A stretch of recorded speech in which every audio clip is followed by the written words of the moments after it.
Assalamualaikum warahmatullahi wabarakatuh. Perkenalkan, nama saya Muhammad Fadi Abadi dari Manajemen R5 Universitas Primagraha Kota Serang. Di sini saya ingin menjelaskan tentang kebudayaan dan kesenian dari daerah saya sendiri, yaitu Provinsi Banten, sebagai tugas UAS, yaitu mata pelajaran Bahasa Indonesia. Oke, di sini saya ingin membahas tentang salah satu kebudayaan dan kesenian yang ada di Banten, yang mungkin kita semua sudah tahu karena kesenian ini merupakan kesenian yang sering ditunjukkan atau diatraksikan oleh semua orang yang mungkin sudah banyak yang bisa gitu ya. Kita akan membahas tentang apa? Kita akan membahas tentang debus. Kita akan membahas tentang debus.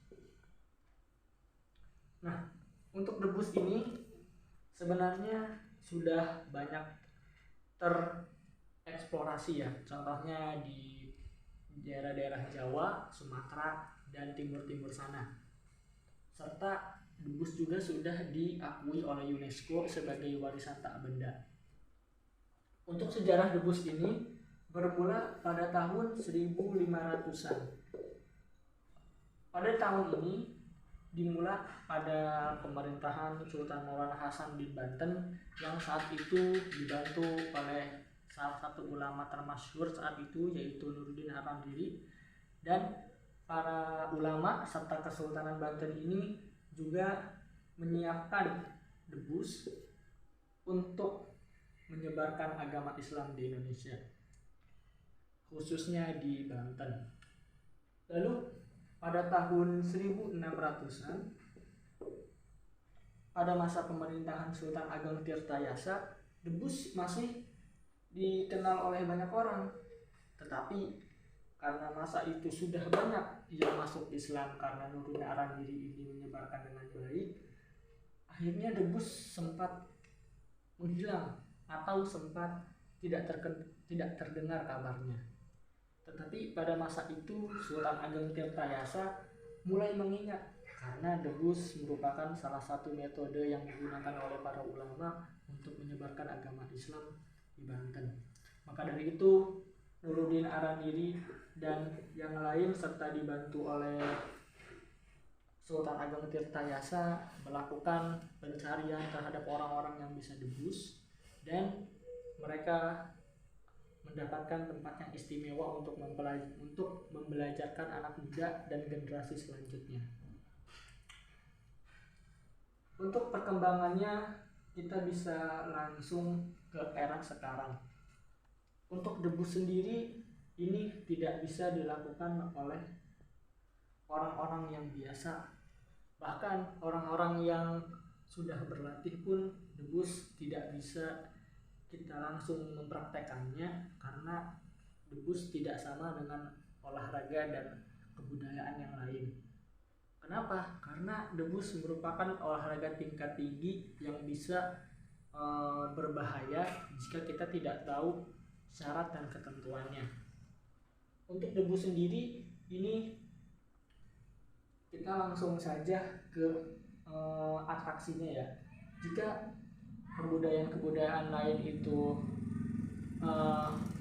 melakukan kebudayaan atau atraksi dengan seni yang bagus, sedangkan debus ini merupakan atraksi yang bisa dibilang kita harus menguasainya, karena jika debus gagal ya kita yang kena sendiri akibatnya.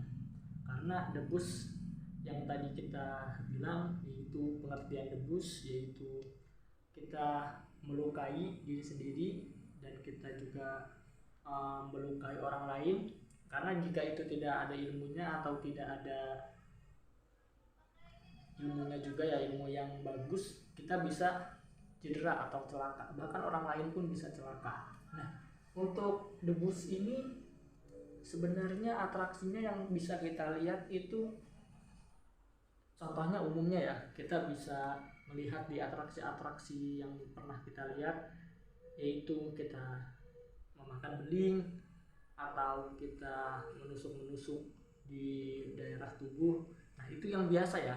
Kalau yang debus yang sebenarnya itu pada zaman Sultan Maulana Hasanuddin dan Sultan Ageng Tirtayasa, itu lebih dari itu.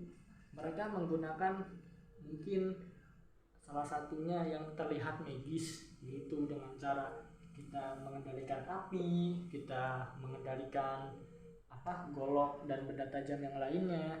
Itu sebenarnya debus yang digunakan pada zaman itu. Tapi debus seiring perkembangan zaman, yaitu pada zaman modern sekarang, debus sudah mengalami perkembangan yang cukup baik dan tidak terlalu mencolok untuk urusan yang seram-seram gitu ya.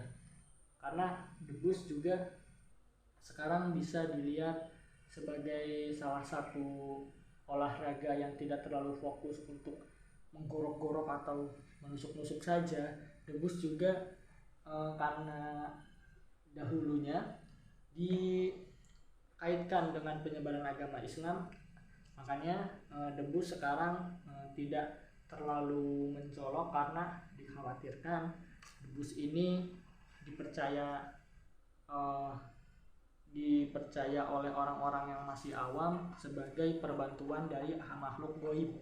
Nah, makanya para ulama sering mengaitkan dengan hal-hal yang tidak seperti itu. Contohnya yang kita bisa lihat sekarang, debus sering berkolaborasi dengan pencaksilat. Nah, untuk pencaksilat ini kan olahraga bertarung, olahraga yang seperti taekwondo, karate dan lain sebagainya.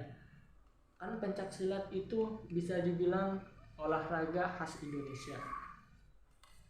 Walaupun ada beberapa negara lain yang mengklaim gitu bahwa pencaksilat berasal dari sana, tapi UNESCO dan para ilmuwan lain sepakat bahwa pencaksilat berasal dari Indonesia.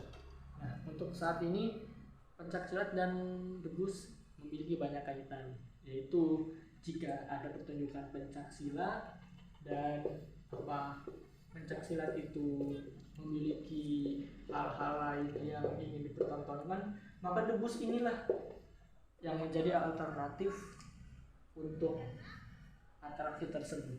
Jika pencaksilat hanya melakukan atraksi, berkelahi dan lain sebagainya, maka debus inilah menjadi pembeda di antara pencaksilat itu.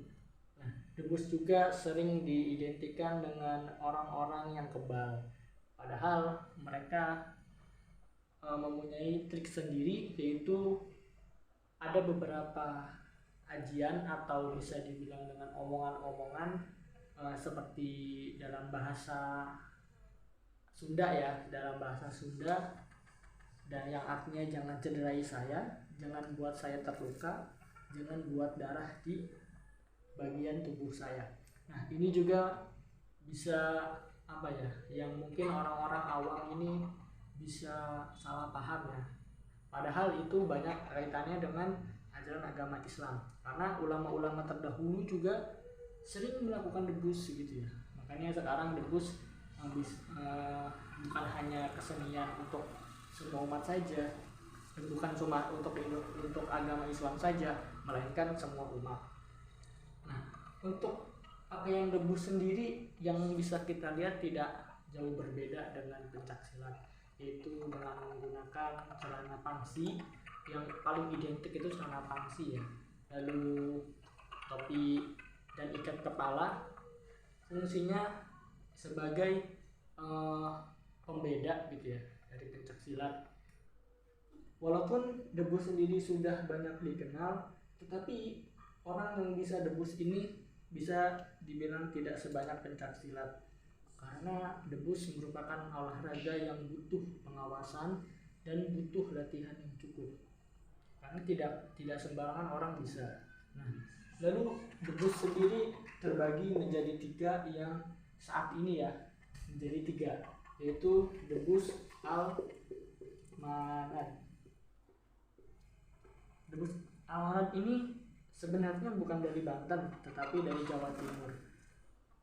Walaupun bukan dari Banten, tetapi debus ini merupakan debus yang paling sulit dilakukan oleh orang yang ingin belajar. Karena debus ini harus bisa diakui.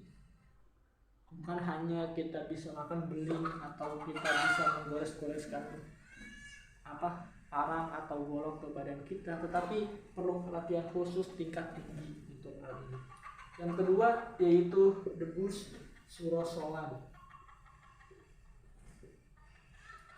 Nah, untuk debus surosowan ini asli dari Banten, khususnya di daerah Karangantu dan sekitarnya. Debus ini menjadi debus yang paling terkenal di Banten. Untuk debus surosowan ini sebenarnya tidak terlalu ketat dengan debus almanat ini, karena debus surosowan ini bisa dibilang terbuka untuk semua orang jika ingin belajar, tetapi tidak jauh berbeda dengan debus almanat, yaitu memiliki syaratan ketentuan sendiri. Yang ketiga yaitu debus langitan. Debus langitan yaitu debus yang bisa dibilang kita sering melihatnya dalam atraksi-atraksi tertentu atau atraksi-atraksi umum yang ada di luar. Contohnya dalam acara pernikahan, dalam acara menyambut tamu, dalam acara yang lain sebagainya. Untuk debus langitan ini merupakan debus yang sangat umum, yaitu dengan cara memakan beling atau kita bisa melihat orang yang melukai dirinya sendiri tanpa terluka. Ini merupakan debus langitan. Sedangkan debus surosowan dan almanat ini merupakan debus tingkat tinggi yang harus diakui dan melakukan beberapa latihan yang sangat ketat, karena jika debus almanat dan surosowan ini gagal, maka yang akan cedera yaitu dirinya sendiri maupun orang lain berada di sekitarnya. Nah, untuk kaitannya dengan agama Islam, tentu saja debus juga tidak terlepas dari ajaran Islam, karena debus merupakan salah satu metode penyebaran agama Islam di Indonesia, yaitu pada zaman Sultan Mauna Hasanuddin Banten. Maka dari itu debus juga bisa dilakukan sebelumnya, yaitu kita sebelum melakukan debus kita ada puasa dulu. Sebelum kita melakukan debus kita ada wirid dulu, kita pengajian dulu. Karena apa? Jika kita selalu atau pengen melakukan debus-debus itu sendiri, maka kita mungkin nanti kekuatannya bukan dari Sang Maha Pencipta gitu ya. Jadi mungkin kita juga beranggapannya ini bantuan dari hal-hal atau makhluk gaib yang lainnya. Mungkin itu saja pengertian debus yang bisa saya sampaikan untuk metode pembelajaran atau tugas UAS saya kali ini. Kurang lebihnya saya mohon maaf bila ada kesalahan dari mulai tanggal, nama, atau hal lainnya. Saya meminta maaf yang sebesar-besarnya. Saya akhiri. Wabillahi taufiq wal hidayah. Assalamualaikum warahmatullahi wabarakatuh.